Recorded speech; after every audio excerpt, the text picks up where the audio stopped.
Kinsay gigutom diri sa pulong sa Dios. Amen. Amen. There's so much power. Adunay dako gahom sa pulong sa Dios. Alright, praise God. So let's go to Hebrews chapter 8. And we're going to go to verse 6. Hebrews chapter 8, verse 6. But now he has established a more excellent ministry, inasmuch as he is also mediator of a better covenant, which was established on better promises. So today, I'm gonna just let Pastor read all the Bisaya kay daghang mga tao. That way you can hear the Word of God. Amen? So I'll just have Pastor read Bisaya today. So ako lang ko na yung mabasa para madunggan sa nasa suok. Amen? So, verse 6, praise God. Hebrehanon 8:6. Paningon nga karon si Kristo na isulod sa usa ka alagad nga labaw pa kamaayo kaysa daan. Maingon nga ang pakigsaad nga iyang ginapataliwad-an labi pa man kamaayo sanglit nahimo man kini pinasikat sa labi pa kamaayong mga saad. Now, the Word says that there is a better covenant established on better promises. So ang pulong nagaingon nga aduna pay mas maayo pa nga saad kaysa nga diin kini siya na mugna o nahimutang siya. Now, we are blessed So kita bulahan kay ita. because we live on this side of the cross. Tungod kay kita nabuhi man ta tungod sa diha sa cross. We live in the better covenant. So nabuhi ta o nagpuyo ta niining maayo o din mas maayo gayon nga diin saad. My message is the covenant of grace. So ang uluhan sa mensahe ang saad sa grasya. Ang grasya sa Dios. Now, look at verse 8. Because finding fault with them, he says, Behold, the days are coming, says the Lord, when I will make a new covenant with the house of Israel and with the house of Judah. Versikulo 8, apan kay iya man silang nakaplagan nga may kakulang siya nagaingon moabot ra ang mga adlaw nagaingon ang Ginoo nga pagahimuon ko ang usa ka bag-ong pakigsaad uban sa kaliwatan ni Israel o sa kaliwatan ni Juda.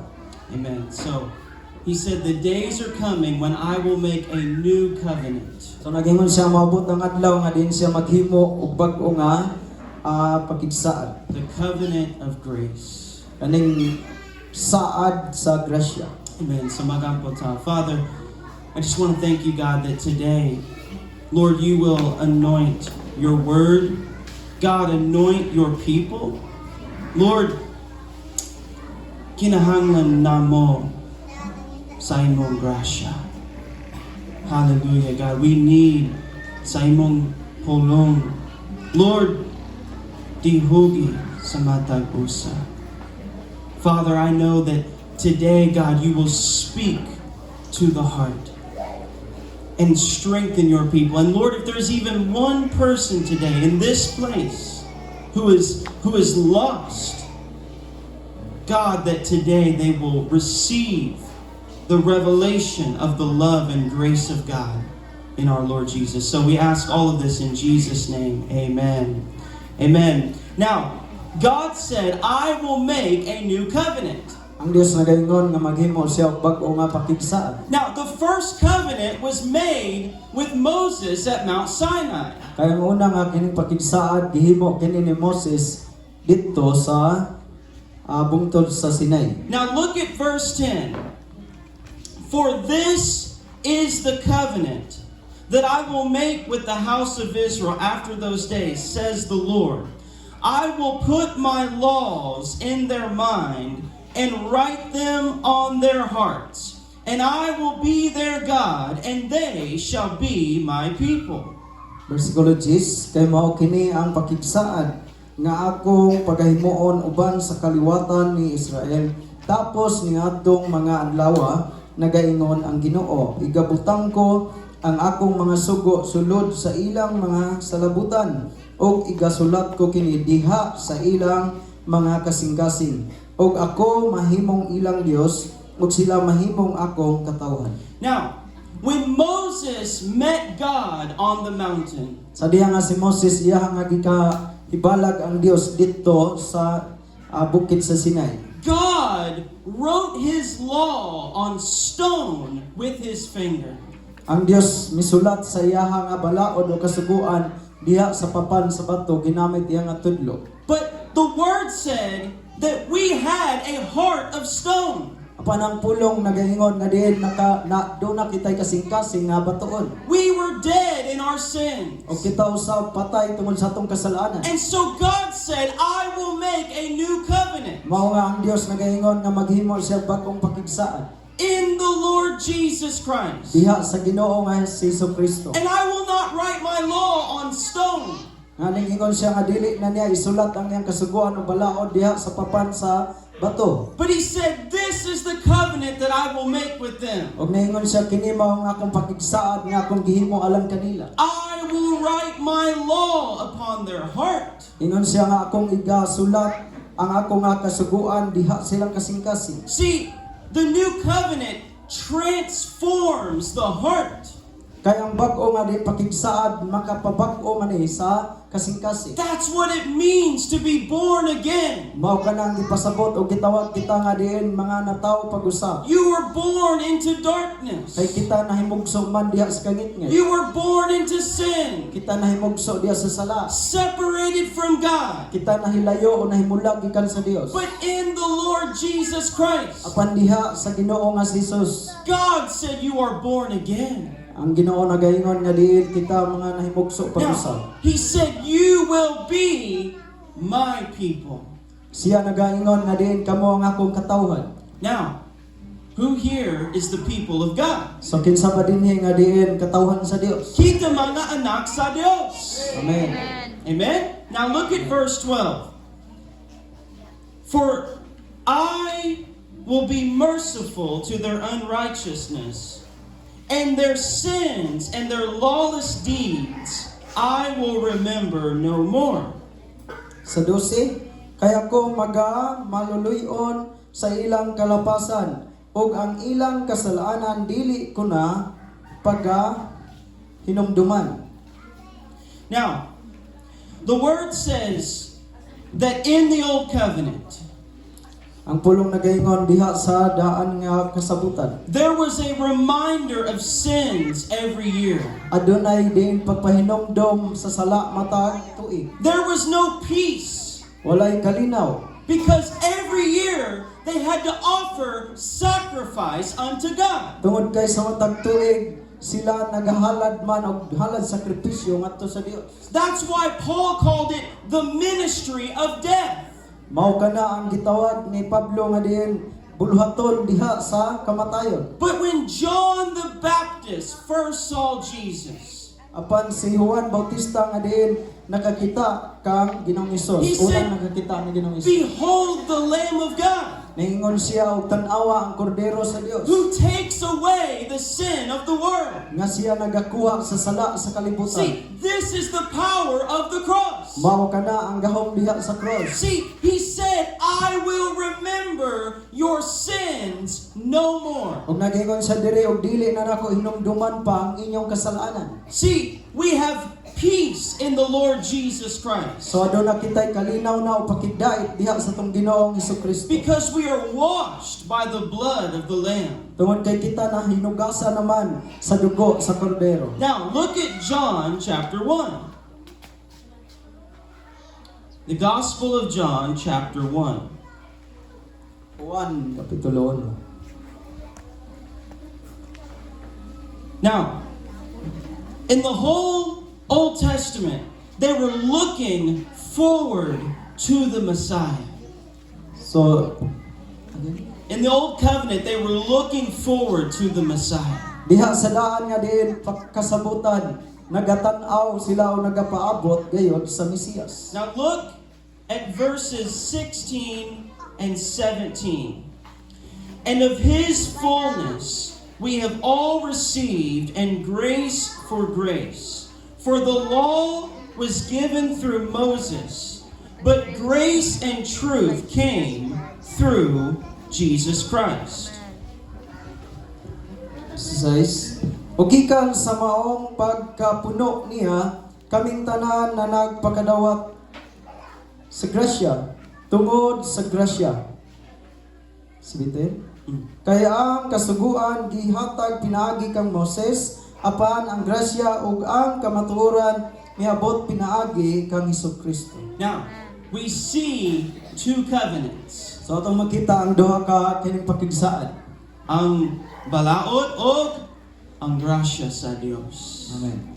The law of God and the grace of God. Verse 17, ang balaod ni abot pinaagi kang Moses. Apan ang grasya o ang kamatuoran ni abot pinaagi ni Kristo Jesus. Amen. See, the grace of God, we are under the covenant of grace. So kita ilalom na sa pakigsaan sa grasya.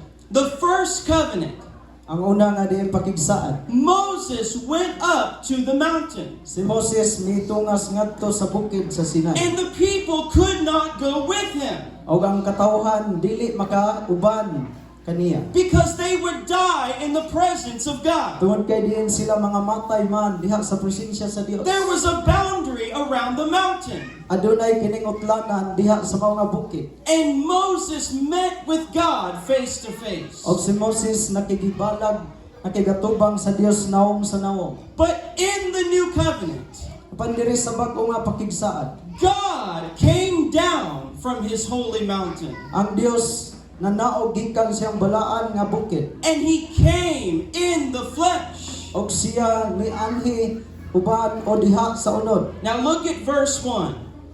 In the beginning was the Word, and the Word was with God, and the Word was God. Versikulo 1, sa sinugdan mauna ang pulong ug ang pulong uban sa Dios ug Dios ang pulong. Now, this is Jesus Christ. So kini siya nagapasabot kang Ginoong Hesus. Verse 14 says the Word became flesh. Sa versikulo 14 ang pulong nahimo nga unod. Jesus Christ is God in the flesh. Sa Ginoong Hesukristo siya Dios diha sa unod. He has two natures. Naa siya duha ka kinaiya nga naglungtad. He was a man just like you, Siya tao sama kanimo. but he was also God in the flesh. Pan siya usab Dios diha sa unod. Verse 2, he was in the beginning with God. Sa versikulo 2, siya kauban sa Dios. Now, Sa verse sinugdan. 3, all things were made through him, and without him nothing was made that was made. Hallelujah. So- So, palihog ko sa ganing kuan. Pahunong sa anang nanaygon sa likod kay aris akong dalunggan paingon. So, di sa tapadaygon ron. So, So minaw sa tas pulong sa Ginoo. all things were created by him. So, ang tanang mga butang mugna o gibuhat alang kaniya. Now, God himself stepped down from glory. So, ang Dios iya gyud nga kaugalingon mismo na naog gikan uban sa himaya. And he became man. Og siya nahimong tawo. He lived a perfect life. Siya nagpuyo din ang higpit nga kinabuhi. There's only one man in all of history Aduna lang may usa ka kining tawo sa tibok nga kasaysayan who never sinned, nga wala gyud makahimog sala, who never broke the law, nga wala gyud siya makahimog pagsupak sa who balaod. never disobeyed the heavenly Nga din Father. wala gayud siya makasupak sa iyahang langitnon nga mahal. The man, Jesus Christ. Kini nga tawo mao lamang nga si Ginoong This Hesus. is the power of the new covenant. Mao kini ang gahom sa kining bag-o nga In the old kasabutan. covenant, Moses went to God. Sa daan nga kasabutan si Moses mi adto ngadto sa Dios sa bukid sa Dios. But in the new covenant, God stepped down into into this world. Apan sa bago nga kasabutan ang Dios maunay nanaog nining kalibutan. And the Bible says, ang grasya ug ang kamatuoran ni abot pinaagi ni Kristo Jesus. Amen. Now, let's go to Romans chapter 3. Now, mingon ang pulong sa Dios sa Ephesians chapter 2 verse 8. Naluwas kita tungod sa grasya pinaagi sa pagtuo. So, grasya mao ang walay bayad ang gasa sa Dios. See, adunay problema sulod sa kasing-kasing sa mga tao dinhi sa kalibutan. Sala. That's the greatest problem of man. Mao kana ang kinadak-an nga problema sa tao, Now, mao ang sala. Look at Romans chapter 3, verse 20. Because grace saves us from the penalty of sin. So ang grasya nagaluwas gikan sa bayad sa sala. Now look at verse 20.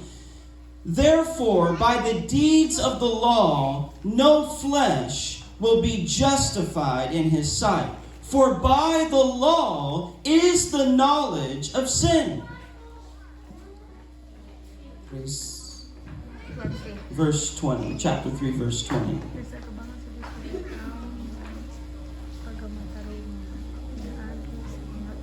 Roma 3:20.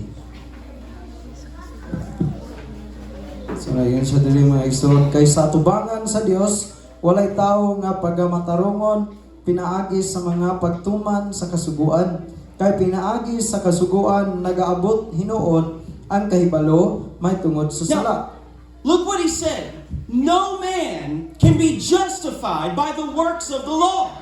Tanawa ang sa iya nga gisulti walay tawo nga pagamatarungon pinaagi sa pagtuman sa balaod o kasuguan. Nga naman, why? God is saying you can't just obey my word and be saved. Or let me say it another way. My law, my commandment does not save you. So nagingon siya nga ang ako nga din kasuguan o bala o dili makaluwas kanimo. Now, why can the law not save you? So ngano man nga ang balaod o kasuguan di makaluwas kanimo. He said, by the law is the knowledge of sin. Kay nagingon siya diri nga pinaagis balaod nagaabot ang kahibalo See, may tungod sa sala. The Bible says, look into the perfect law of liberty. Ang Biblia nagaingon nga din og tan-awa ang kasuguan nga din naga o hingpit sa kagawasan. Now, the law is a mirror to your soul. Kaya ang balaod siya man salapin sa imong nga kalag. When you look into the mirror of God's Word, Sa diha nga di mo tan-aw ka sa salamin diha sa pulong sa Dios. you can see your position before God. Imong makita ang imong kahimtang at tubangan sa Dios. Hugaw kaayo tungod sa sala. So the law has no power to save your soul.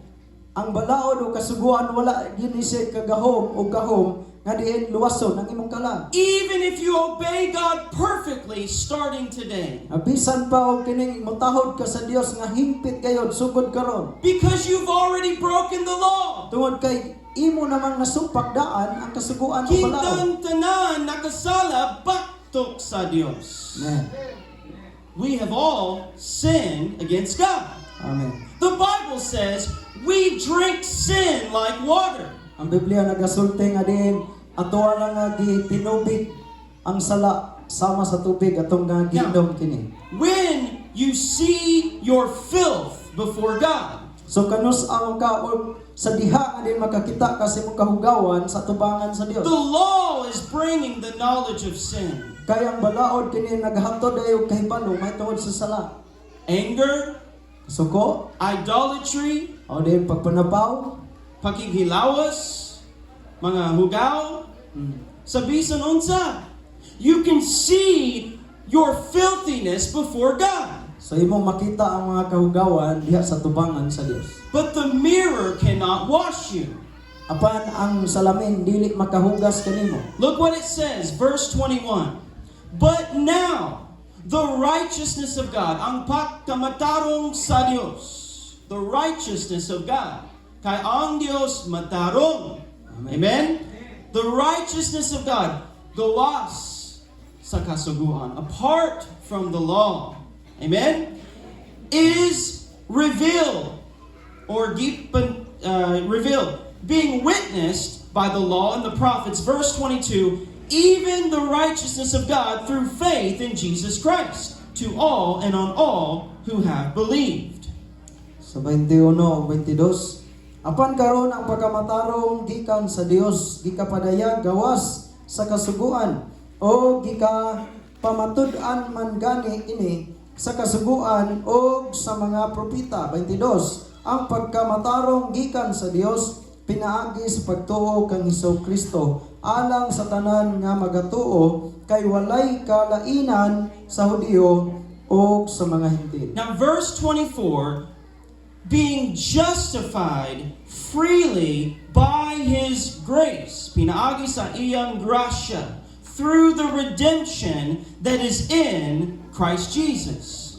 24, sila pagamatarungon pinaagi sa iyang grasya, ingon nga gasa pinaasikan sa pagka tinubos tungod kang Kristo Now, Jesus. this is the covenant of grace, Mao kini ang pakigsaa diya sa grasya. that we are justified by faith in Jesus Christ. Nga diin kita gimatarong pinaagi sa pagtuo tungod sa grasya. Mingon si Jesus, pag hinoso og tuuhi ang maayong balita. Tuuhi ang Dios og maluwas ka.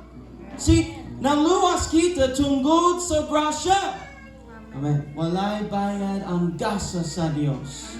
Kay kitang tanan nakasala batok sa Dios. Amen. We can see by the law the knowledge of sin. So ato makita ang balaod nga diin nagaabot ang kahibalo sa sala. Now, Tungod sa balaod. the word says the wages of sin is death. So ang pulong nagaingon ang bayad sa sala kamatayon. Now, not just physical death. Dili kini kamatayon sa See, ato nga lawas. in Revelation, the Bible speaks of the lake of fire. Dito sa pinadayag ang Biblia nagasulti may tungod sa linaw nga kalayo. And the Bible says it is the second death. Ang Biblia nagasugid nga diin kini mao ang ikaduhang See, kamatayon. the word says we deserve death. Ang pulong nagaingon kita ang ayan gayod sa See, kamatayon. that's why it's called grace. Mao kana ang hinungdan nga gitawag kini siya grasya. We don't deserve the grace of God. Dili kita ang ayan sa grasya sa Dios. We deserve the righteous judgment of God. Kita ang ayan unta niya ng matarong nga See, hukom og silot sa Dios. God is holy. Ang Dios balaan. Amen. So, because God is holy, God hates sin. Tungod kay ang Dios balaan mao nga ang Dios nagdumot sa sala. And God will judge all sin, Mao kana nga ang Dios magahukom sa tanang sala. either on the cross or on the sinner in hell. O mahimo nga dito sa cross or ang mga makasala ngadto sa inferno. Think about the love of God. Napamalandungi ang gugma sa Dios. Jesus stepped down from His glory. Ang si Ginoong Hesus nanaog siya uban sa iyang himaya. He came in the form of man. Siya mianhi diha sa dagway sa tao. He humbled Himself. Yang gipaubos iyang kaugalingon. He allowed Himself to be crucified. Yang gitugutan iyang kaugalingon nga igalansang. Now, siya ang buhing Diyos. And, mingon si Jesus, no man takes my life. I lay it down. Niya na si Ginoong Hesus walay bisan kinsa nga makakuha sa kong kinabuhi kundi ako mismo magatugyan niini. He lived a perfect life. Siya nagapuyo og nagkinabuhi niya ng hingpit nga kinabuhi. He satisfied the justice of God. Siya ang natagbaw diha sa pagkamatarong sa Dios. That's what happened on the cross. Mao kana ang nahitabo dito sa cross. Jesus bore the wrath of God. Si Ginoong Hesus siya mo inipasan sa kapungot sa Dios. That's why He said, my God, why have you forsaken me? Mao kana nga hinungdan nga misulti siya, Dios ko nganong gitalikdan mo ako. this is the Son of God. Kini siya anak sa Dios. He always called God his Father. Kanunay siya nga di nagatawag sa Dios nga iyang amahan. Now, when you say amahan, Sa diyang moingon siya nga amahan, there is a love and there is a relationship. adunay gugma o relasyon. But when you say, my God, you're recognizing the mighty God of creation. Sa diha nga din moingon nga akong Dios nga diin siya ang Dios sa kabuhatan. You have to understand, Nga kinahanglan nato nga masabtan on the cross, dito sa cross. God poured out His wrath on His Son. Ang Dios iyang gibukbo ang iyang kapungot diha sa iyang anak. Jesus Christ in the Garden of Gethsemane, Sa diha nga din si Ginoong Hesus dito sa tanaman sa Getsemani. before He was crucified, Sa wala pa siya ilansa, He began to sweat drops of blood. nga din siya naggipaningot pag-ayo og uban sa dugo. And He said, Father, if it's possible, let this cup pass from me. Niingon siya siyang amahan kung mahimo isaylo kining kupa. That was the cup of God's wrath. Mao kato ang kupa sa kapungot sa Dios. He that knew no sin Nga din siya nga wala gyud makaila o makahimog sala. became sin for us, Siya nahimong nagapas-an sa sala tungod kanato. that we could become the righteousness of God. Aron nga din kita modangat nga ng pagkamatarong nga iya sa Dios. Now, we are not righteous by ourselves. Dili kita mamatarong sa turong kaugalingon. Apart from God, we are sinners. Gawas sa Dios kita mga makasala kayo. But when God forgives you, Apan sa diyang ang Dios nagapasaylo you kayo. are made righteous by the grace of God. Kita nahimo ng matarong tungod sa grasya sa You are Dios. forgiven by the grace of God. Kita nahimong pinasaylo tungod sa grasya sa You Dios. are born again by the grace of God. Kita nahimugso na pag-usap tungod sa grasya sa We are Dios. so blessed that we live on this side of the cross. Labihan kita kabulahan nga diin anian na kita nagapuyo ilalom sa cross. Kaya adunay dako gahom sa dugo ni Kristo Jesus. Amen. Ang Diyos magpasaylo kaninyo Amen. tungod sa iyang hamiling dugo. Amen? God is good. Amen? Now, look at Romans chapter 5, verse 1. So, the grace of God saves us from the penalty of sin. Ang grasya sa Dios nagaluwas kanato gikan sa silot sa sala Pinaagi sa pagtuo. tungod sa pagtuo. When you trust in Jesus Christ, Sa diha nga din mosalig ka kang Ginoong Hesukristo. you cannot trust in your good works.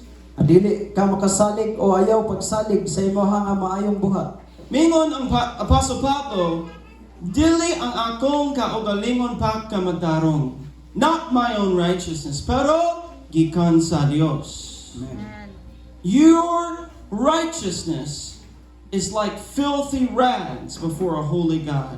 Kaya nga to nga kinaugalingon nga pagkamatarong o tinawhanon sama ra ni siya sa mahugaw nga pahiran o trapo Yeah. at tubangan sa If Dios. Pastor Mike would read verse 1 and verse 2. Roma 5:1 ug 2. Busa sanglit na matarong man kita pinaagis pagtuo, kita may pakigdaitay na sa Dios pinaagi sa atong Ginoong Hesukristo. 2. Pinaagi kaniya nagabaton kitag agianan paingon ni ining maong grasya nga atong ginabarugan o kita nagakalipay sa atong paglaom sa pakigambit sa himaya sa Dios. Now, he said we have been justified by faith. So nagingon siya nga din kita naggimatarong niya pinagis pagtuo. There's nothing you can offer to God. Wala gyud bisan unsa nga butang nga din atong bugti sa gibuhat sa Dios. But to repent and believe, Apan kani lamang yung pagtuo ug paghinulsol. to turn from your sin, Ang kanang pagtalikod sa atong mga kasalanan. and to commit your life to God. O kana nga din pagtugyan sa imong See, kinabuhi ngadto sa Dios. faith without works is dead. Kaya ang pagtuo kung walay buhat kini siya patay. Tinood nga pagtuo, or true faith, will produce the fruit of righteousness in your life. Kaya ang tinuod nga pagtuo, kini day siya mubunga o pagkamatarong diha sa imong kinabuhi. I like what Brother Judenel said. Many people believe God, but not all people trust in God. Nakauyon ko sa gisulti sa tungay igsoon nga di naging daghang nituo apan dili tanan misalig sa Dios. Amen. Now, look at Romans chapter 5 and verse 14. Verse 15. Can see. But the free gift, notice he said, free gift. Walay bayad ang gasa sa Dios. Amen. See? Maayong balita, good news. Amen? What a good God we serve. The free gift, praise God. The free gift is not like the offense. For if by one man's offense many died, much more the grace of God, ang gracia sa Dios, and the gift by the grace of the one man, Jesus Christ, abounded to many. Versikulo 15. Apan ang gasa nga walay bayad lahi ra kaayo sa kalapasan.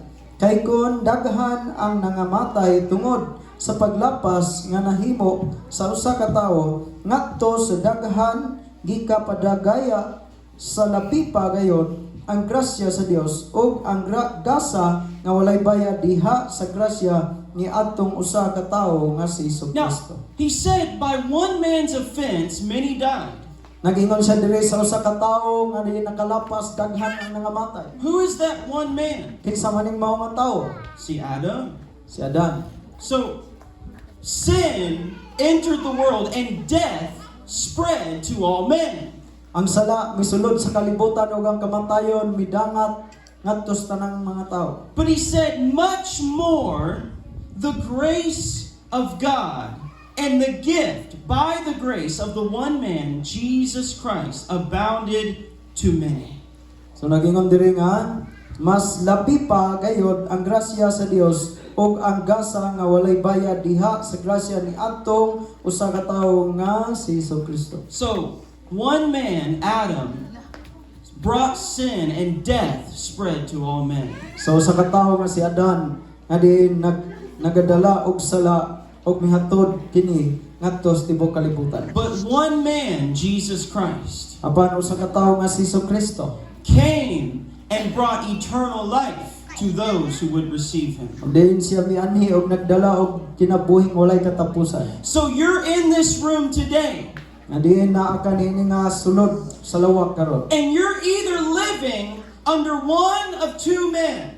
Nga diin naa ka siguro nagpuyo ka sa usa sa mao nga duha ka tawo. Out of all the people in creation, out of all the people in the world, there's only two men that God sees today. Nga diin dunay duha ka tawo nga diin nakasud-ong karon. You are either living under Adam or Or the- under the Lord Jesus Christ. O diin nagapuyo ka nagkinabuhi ilalom ni Adan o naa ba ka ni Ginoong Hesus? You are in the curse of sin or you are living with eternal life. O naa ba ka tunglo sa sala o nagapuyo ba ka sa kinabuhing wala You are katapusan? on the road to hell or you are on the road to heaven. O naa ba ka sa dalan paingon ngadto sa kining langit o naa ba ka sa dalan paingon sa impierno? See?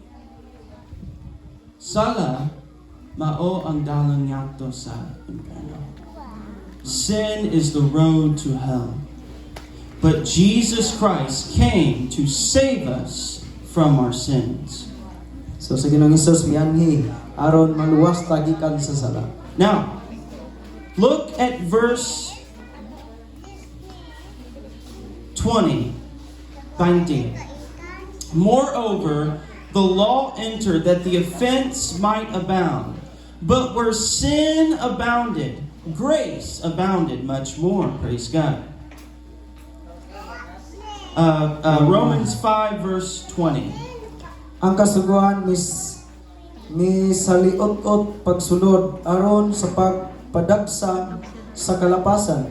Apan diin gani midagsan ang pagpakasala, ang grasya milabi pa hinuon usab sa pagdagaya. So, where sin abounded, grace abounded much more. Sa diha nga din ang sala midagsang mas milabi pa hinuon ang grasya pagdagay. Sin says you are condemned to death. Ang sala nagaingon nga diin ikaw hinukman sa kamatayon. The law says you are separated from God. Ang balaod nagaingon ikaw nahimulag sa Dios. You are cast away from the presence of God. Ikaw gisalikway gikan sa presensya sa Dios. But grace says you are forgiven by the cross. Apan ang grasya nagasulti ikaw pinasaylo dito sa cross. See? Adunay kalainan. Amen? Now, look at the grace of God, an example. The thief on the cross. Natanawa ang grasya sa Dios ug ang ihemplo, ang kawatan nga utulisan dito sa cross. Now, nasayod ba mo nga adunay duha ka tawo uban ni Jesus sa cross? Amen? See, Jesus was crucified, but in the Roman time, crucifixion was a way that you killed criminals. So it wasn't just Jesus, it was the criminals of that time. So ana nga panahon na aning gawas ni Ginoong Hesus, so kana siya alam sa mga kriminal. So that's why the Bible said he made his grave with criminals. He was with criminals at his death. Ang Biblia nagasulti nga din gihimo ang lubnganan alang sa mga mamumuno Now, o sa mga tulisan. there were two men, and if you read the word, both of them at first were blaspheming Jesus Christ. So duha ka mga tawo o usa ka niya nga diin nagapasipala kang Ginoong Hesus. And the thief looks to the other thief.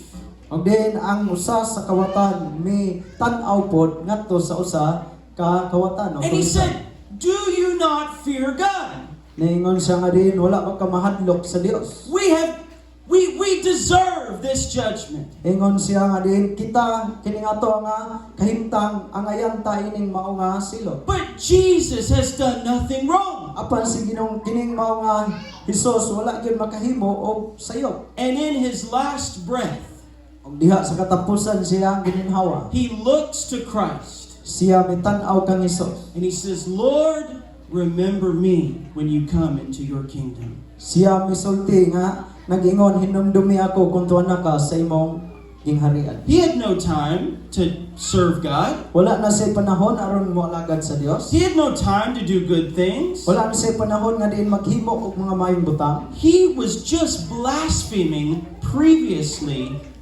on the cross. Siya nagapasipala sa milabay dito sa cross. And then something changed in his heart. Apan dunay kining kausaban diha siyang kasingkas. And all he could do was cry for the mercy of O wala God. sa ilaing nga kining mahimo kanang pagtuaw alang sa kaluoy sa Dios. Lord, don't forget me. Remember me, Lord. So niingon siya nga kaning hinumdumi ang ko Ginoo kun tuwa And na ka sa Jesus paraiso. said, "This day you will be with me in paradise." So diha ang tubag ni Ginoong Hesus mingon karon dayong adlaw Now, uban ka kanako. sa You can paraiso. see repentance and faith. So diha mo makita ang duha paghinulsol ug pagtuo. That's what you need for salvation. Mao kana ang gikinahanglan sa kaluwasan. The thief said, "Jesus has done nothing wrong." Adin ang kawatan niingon nga diin si Ginoong Hesus wala makahimo og bisan unsang sayo. But we are condemned justly. Apan kita gihukman nga matarong. There was a repentance in his heart. Adunay kining paghinulsol diha siyang kasing-kasing. And then number 2, faith. Kaduha is pagtuo. Because he said, "Ginoo." See, the Bible says, the one that confesses, si Jesus mao ang Ginoo maluwas. The one who confesses that Jesus Christ is Lord, Ginoo, he will be saved. And the thief said, "Ginoo, remember me." See? Mao ang grasya sa Dios. Amen? Now, number 2, ikaduha, the grace of God saves us from the power of sin. So ikaduha, ang grasya sa Dios nagaluwas kanato gikan sa gahom sa sala. Now, many people have distorted or twisted the grace of God. Daghang mga tawo nga din ilahang gibaliktad ang grasya sa Dios. They have taught grace as a license to continue in your sin. Ilahang nga din gigamit ang grasya aron sila makapatuyang sa ilang sala. Now, even at the beginning of the church, Bisan pa sa sinugdanan diha sa simbahan, Paul had to speak about this. si Pablo nagasulti mahitungod niini. Now, to Noah, Romans 6, verse 1. What shall we say then? Shall we continue in sin that grace may abound? Ingon siya diri sa uno, nanon sa may atong ikasulti, magpadayon ba kita sa pagpakasala aron modagaya ang grasya? Now, he just spent 5 chapters talking about the grace of God, the free gift of God. So, sulod sa 5 ka kapitulo, nagabalik-balik siya sa pagsulti mahitungod sa grasya sa Dios. Ang pagkamatarong sa Diyos, ang kaluoy sa Diyos. Amen. Pinaagi ni Kristo Jesus. But then he said, shall we sin that grace may abound? So, nagingon siya nga, mapadayon ba tas pagpakasala aron ang grasya modagaya? Verse 2, certainly not. How shall we who died to sin live any longer in it? Versikulo 2, palayo ka na, kita namatay na ngadto sa sala. Unsaon man nato sa pagkabuhi pa diha ni ana. Now, tanawa ang kalainan. Kay, before Christ, you were dead in your sins. So wala pa si Kristo, kita patay ta diha sa atong kasala. But in Christ, you are dead to sin. Apan diha kang Kristo, kita namatay sa sala. Paul said, I have been crucified with Christ. Si Pablo nagaingon nga din, ako gilansang kauban ni Kristo. My old man was crucified with him. Ang daan nga kining tawo nako gilansang na uban ni Kristo. See, grace gives you power to overcome the work of darkness. Kaya ang grasya nagahatag kanimo og kusog ug gahom aron nga malatas yung mabuntog nimo ang buhat sa kangitngit. Now look at this, verse 6. Knowing this, that our old man was crucified with him, that the body of sin might be done away with, that we should no longer be slaves of sin. 6. Kita na hibalo nga ang atong karaan nga pagkatao gilansang sa krus uban kang Kristo aron malaglag ang makasasala nga lawas o aron dili na kita maulipon sa sala. Now look at verse 14. For sin shall not have dominion over you, for you are not under law, but under grace. 14. Kay ang sala dili magagahom diha kaninyo sanglit dili man kamo ilalom sa kasuguan kundi ilalom sa grasya. Now, tinuod kay, in the New Testament, we are not under the law, we are under grace. So sa daaw sa bag-o nga tugon di na ta ilalom sa kasuguan kundi ilalom na sa grasya. See, but he said, sin shall not have power over you because you are under grace. So yung sa diri nga diin ang sala dili na magagahom kanimo tungod kay ilalom naman ka sa See, grasya. Satan has brought a great deception into many churches. Si Satanas nagahatod og diin dako nga diin mga paglimbong sa daghan nga mga kasimbahan. I can continue in my alcohol. Adiin sila maingon nga magpadayon ramig inom og kini makahubog. I can hate my brother. Nya akong dumtan po akong I igsoon. can compromise my faith. Og ako arang ipayo-uyon ning akong I pagtuo. can live just like the world Nga diin magpuyo ko magkinabuhi nga diin sama ra sa taong kalibutanon. because I'm not under the law. Kay dili naman ko ilalom sa kasuguan, I'm under grace. ilalom na ko sa grasya. But that is deception. Apan kini siya mga igsoon usa ka dako nga paglimbong. He said, you will overcome because of the grace of God. Kay nagingon siya diri nga din og kamo makabuntog niini tungod sa grasya sa Dios. Now look at Titus chapter 2. Tito kapitulo 2.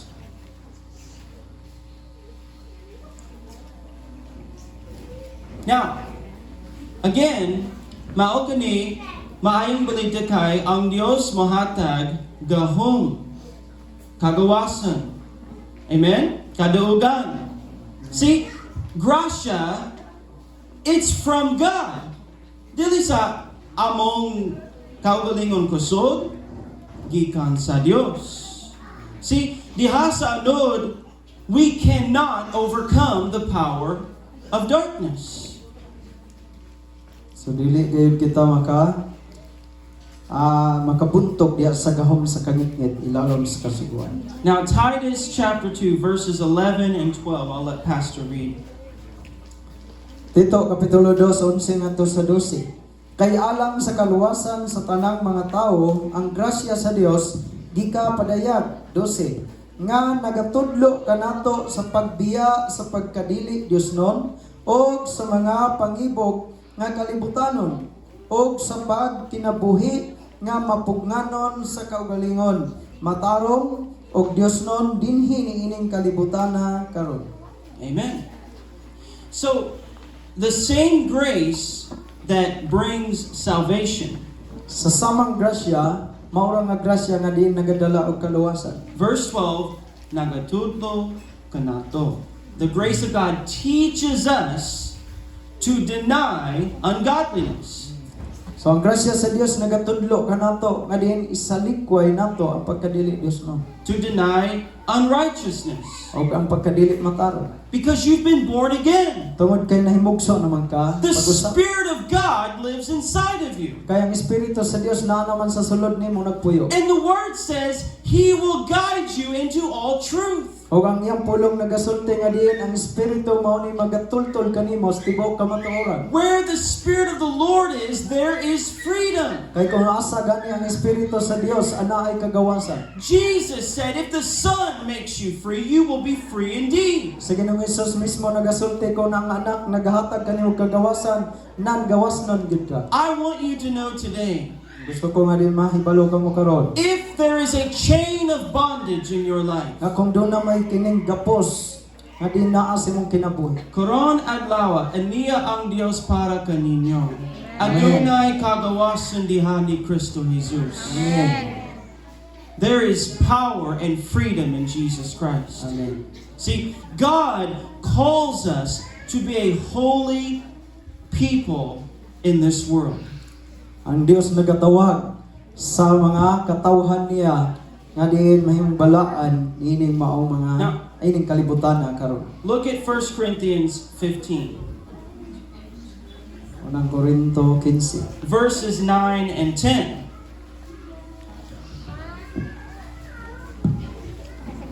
Now, mao kini ni si Apostle Pablo, or this is the Apostle Paul. And look what he said. For I am the least of the apostles, who am not worthy to be called an apostle, because I persecuted the church of God. Verse 10, but by the grace of God, I am what I am. And his grace toward me was not in vain, but I labored more abundantly than they all. Yet not I, but the grace of God which was with me. Amen. Unang Korinto 15 na ibingat to sa chis. Ako mauman ugod ang iwit sa tanang mga apostoles. Nga dili gani takos pagkatawgon nga apostol.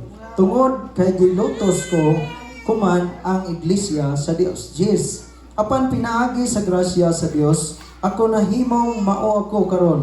O ang iyang grasya nga gihatag niya kanako wala mapakyas. Hinunua, ako nakabuhat og labaw pa kay kang bisan kinsa kanila, bisan tuod dili gayud ako ang nagbuhat kundili ang grasya sa Dios nga niya uban kanako. Now, look what happens when you have a revelation of God's grace. Natanawa unsa ang mahitabo kung naa kay kining pinadayag diha sa grasya sa Dios. Paul said, I'm the least of all the apostles. Si Pablo miingon, ako ang labing iwit sa tanang mga apostolis. Wala na'y garbo.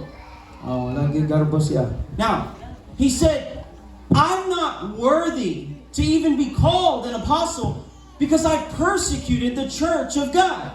So niya na siya, dili gani siya takos nga pagkatawgon nga apostol tungod kay iya manggilotos ang iglesia Now, sa Dios. Tinood kay, how many of you know we are not worthy? So pila ba kaninyo nga diin dili kita takos? Pero, takos siya ang tanan.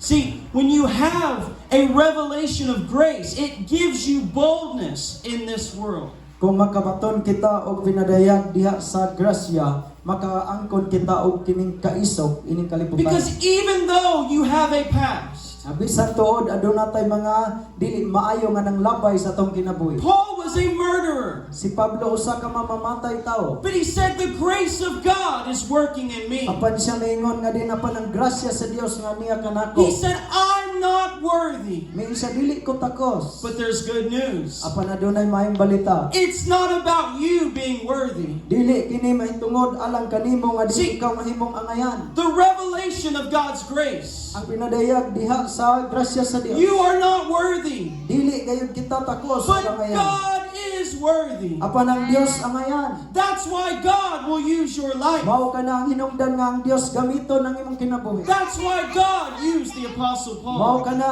ang Dios nagagamit kang Apostol Pablo. Because when you're washed in the blood, Tungod kay ikaw hinugasan na siyang dugo. everything has passed away. Kaya ang tanang mga butang, ang daang mga butang nilabay na. And he said, I'm not worthy. Ug may siya dili ko takos o ngayon. But I am what I am by the grace of Apan God. ako mao ako karon tungod sa grasya sa Dios. When you serve God in this world, Sa dihang ikaw mag-alagad sa Dios ining kalibutan. don't look to yourself. Ayaw tanawa ang imong kaugalingon. Look to the grace of God. Tanawa ang grasya sa Dios. Because Jesus Christ is worthy. Tungod kay si Ginoong Kristo mao'y angayan o He takos. paid the price on the cross Iyan ang ibayran ang bilin dito sa cross. to forgive you, Aron pasayloon to ka. strengthen you, Aron ligonon ka. and to use you in the kingdom of God. Aron himuon ka nga galamiton diya sa gingharian sa See, Dios. God uses broken vessels, Ang Dios mo gamit sa mga na madukmok nga din panudlanan. vessels that are not perfect. Ang kining panudlanan nga dili man hingpit. But God pours the oil of heaven. Apan ang Dios magabukbo sa iyang lana gikan sa langit. And He said there is treasure in earthen vessels. At nagingon siya nga adunay kining bahandi ni ani nga yutan-on nga And panudlanan. that treasure is the Spirit of God. O kini mao nga bahandi mao kini ang espiritu sa Dios. Amen? Amen. Ang Diyos nagpuyo sa lud kaninyo. Amen. Kung Kristohanan mo. Amen. God is inside. The grace of God. Ang grasya sa Diyos. Amen. Paul said, I'm not worthy, but I am what I am by the grace of God. Now, look at 2 Corinthians chapter 12. So, sa katapusan bahin. I don't know, number 3. Ikatulo? Katuro. Katulo. Amen. Praise God. 2 Corinthians chapter 12. Amen. So, number 3. So, the grace of God saves you from the penalty of sin. Ikatulo, nga ang grasya sa Dios nagaluwas kanimo gikan sa silot sa sala. Oh, that's number 1. Ikaduha, glory to God, amen? The grace of God saves you from the power of sin. So kaduha di ay nagaluwas kanimo gikan sa gawom sa sala. Now, number 3, the grace of God strengthens you in your weakness. Sa ikatulo, ang grasya sa Dios nagalig-on kanimo gikan sa imong kahuyang o kaluyahon. Paul had many revelations from God. Si Pablo nakadawat og daghang mga pinadaya gikan sa Dios. He said, I was caught up into heaven. Niingon siya sa makausa, niingon siya adin og siya gisakgaw ngadto sa langit. And he said, I heard words that are not lawful to speak.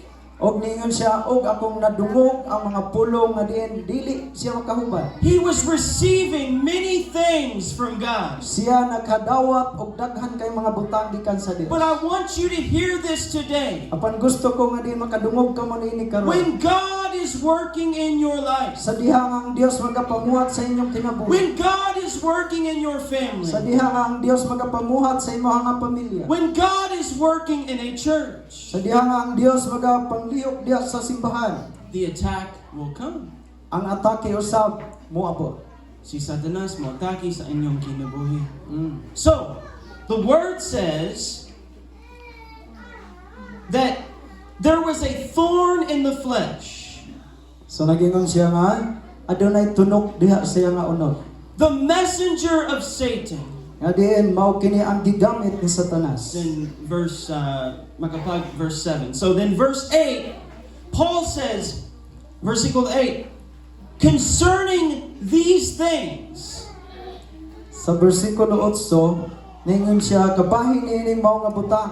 I pleaded with God 3 times that they might depart from me. Ug miingon siya nangamuyo sa Dios makatulog kahigayon nga iya kining Now, pagakuhaon. how many of you have experienced a battle like that in your life? So pila ba kaninyo nga diin nakasinati o diin pakigubat sama niini nga nahitabo ni Pablo? Pasig sickness, O diin mga mulo or you lose someone in your family, o diin dunay nawala o namatay sa imong pamilya. or even someone departs from you, like a bad friendship or something. O diin dunay kining tawo nga diin mipalayo kanimo imo bang higala o pamilya. These are battles that are so heavy in the heart. Mao kini ang butang nga diin makabugat pagayos kasing And Paul said there was a messenger of Satan. Og si Pablo nigamit ini mao nga termino nga kini siya butang nga diin galamiton ni Satanas. And he said, I pleaded with God. Og diin niingon siya og ako nangamuyo sa Dios. That means he prayed with great zeal and fire. Nga diin siya nagaampo uban diha sa kadasig og uban diha sa kalayo. Oh God, take this from me. Ingon siya nga Ginoo kuha ani gikan kanako. Now, unsa ang tubag sa Ginoo? Verse 9. And he said to me, my grace is sufficient for you, for my strength is made perfect in your weakness. Versikulo 9. Apan siya nagingon kanako, ang akong grasya igo alang kanimo, kay ang akong gahom ginahimpit diha sa kahuyang. Sa ingon niya na labi pang iga kalipay ko diay, hinuon ang pagpasigarbo tungod sa akong mga kahuyang, aron ang gahom ni Kristo magapandong kanako. Ang gahom ni Kristo Pandong. pandog kanako. The power of Christ will rest on me. Now, Jesus said, always remember this, in your weakness, my strength is made perfect. So kanunay nimo nga hinumduman kini nga diha sa imong kahuyang ang gahom sa Dios ana magalig-on kani. When you feel the weakest, Sa dihang ikaw makabati nga diin diha sa ilabihang kahuyang. when you have lost all strength for the battle, Sa dihang nga diin ikaw kining mawad-an na og kusog tungod sa kining pakigbiso. you are in the perfect place to receive the power and strength of God. Anaa ka sa pinaka dapit nga nindot tungod kay makadawat ka sa gahom sa Dios. 2 Corinthians 13:4. For though he was crucified in weakness, yet he lives by the power of God. We also are weak in him, but we shall live with him by the power of God toward you. Praise God. Sa ikaduhang Korinto 13:4, kay bisan tuod siya gilangsang sa cross, gumikan sa kahuyang, siya nabuhi pinaagi sa gahom sa Dios, og bisan tuod kami mga mahuyang diha kaniya, alang kaninyo mabuhi kami uban kaniya pinaagi sa gahom sa Dios. We are weak in him, Ang kita huyang diha kani, but we live by the power of God. Apan kita mabuhi diha sa gahom sa Dios. And it's the grace of God working in you. Mao kini ang grasya sa Dios nga nagapanglihok sa inyong kinabuhi. So mga igsoon, manindog tayo. Amen. Now, the prophet Zechariah, Ang manalagna nga si Zacarias. he said, I will pour out the spirit of grace and supplication. Naingon siya nga din og iyang ibubo ang kining ang grasya og ang pagpangamuyo. If you are lost today, Nga kung ikaw usa sa nawawala karon, if you are not born again, nga kung usa ka sa wala pa mataw pag-usap, today is the day of salvation. kini nga adlaw mao ni ang adlaw sa kaluwasan. Confess your sins to God. Isugid lang ang imong kasalanan ngadto sa Dios. Call upon the name of Jesus Christ, Tawga lang ang ngalan ni Ginoong Hesukristo. and you will be saved. Ngayon siya og maluwas ka. You must repent and believe. Kinahanglan ka nga din maghinulsol og motor. And as believers in Christ, Ingon nga din kita mga magtotoo ni Kristo. the grace of God is here. Ang grasya sa Dios ania. So as we sing today, let's believe God Sa diha nga kita mag-aawit karon, mutuo ta sa Dios. that He can cleanse the heart of His people, Nga diin siya makahimo sa paghinlo sa kasing-kasing sa iyang katawan. and that He can pour out the Spirit of grace in this place. O diin siya makahimo sa pagbukbo sa espiritu sa iyang grasya ni mga dapit. Now, there is a warning. Adunay pasidaan. Paul said, I persuaded them to continue in the grace of God. Si Pablo nagingon nga dili na ayod siya magapadaod. Iya nagingon si Pablo nga din kinahanglan nga din sa mupadayon diya sa grasya sa Dios. And in Galatians chapter 3, O diya sa Galacia kapitulo 3. he said, you have fallen from grace. Nagaingon sa dito og kamo nahimulag sa grasya. See, we come to God and we can walk away from God. So ato nga kaplagan nga din kita nagaduol ngadto sa Dios o nanata sa Dios pero dunay kay gayunan nga diin kita malayo sa Dios. The Bible says, he that endures to the end shall be saved. Ang Biblia nagasulti ang mulahutay hangtod sa katapusan siya maluwas. But the same grace that saves you Apan sa maorang nga grasya nga nagaluwas kaniya. is the same grace that can keep you until the day of our Lord Jesus Christ. Maora pod nga grasya nga di magatipid kanimo hangtod sa adlaw ni Kristo nga sa iyang pag-abot. So if you have failed God today, Nga kung ikaw nakabati sa Dios karon, if you have sinned against God, nga din ikaw nakahimog kasalanan kalapasan batok sa Dios, confess your sin isugid ang imong kasalanan. and receive the grace of God. Og dawata ang grasya sa Dios. Kaya ang Diyos na higugma nimo o ang Diyos mapasalo kaninyo. Amen. Amen. So I want to give to Pastor Mike. Praise God.